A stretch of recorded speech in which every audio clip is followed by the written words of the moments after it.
What happens when yeast is mixed with self-rising flour? Hey there, welcome to our video. Today, we're going to explore what happens when yeast is mixed with self-rising flour. Yeast and self-rising flour are common ingredients in baking, but what happens when they come together? Let's find out. Understanding yeast.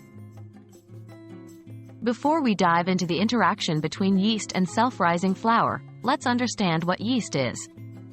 Yeast is a single-celled microorganism, specifically a type of fungus.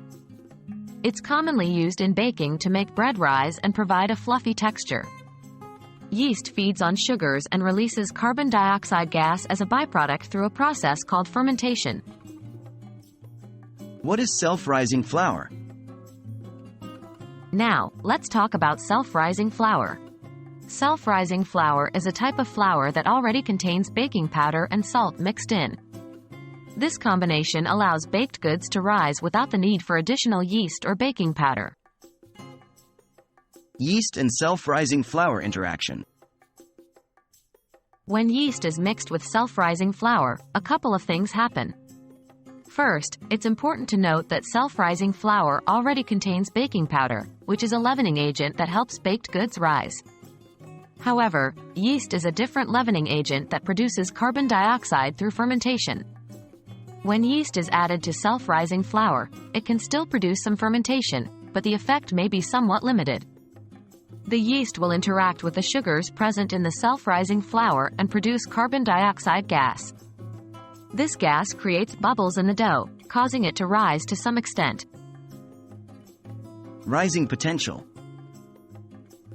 The rising potential when yeast is mixed with self-rising flour may be different compared to using yeast with regular all-purpose flour. The amount of yeast and the time given for fermentation will play a crucial role in determining the rise of the dough. Due to the presence of baking powder in self-rising flour, the dough will also experience some rise from the chemical leavening action of the baking powder. However, it's important to note that the rise achieved with yeast in self-rising flour may not be as significant as when using yeast with regular flour. And that's what happens when yeast is mixed with self-rising flour. The combination of yeast and self-rising flour can still produce some fermentation and contribute to the rise of baked goods. However, the presence of baking powder in self-rising flour may limit the rising potential compared to using yeast with regular flour. We hope you found this information helpful. If you have any more questions, feel free to ask in the comments below.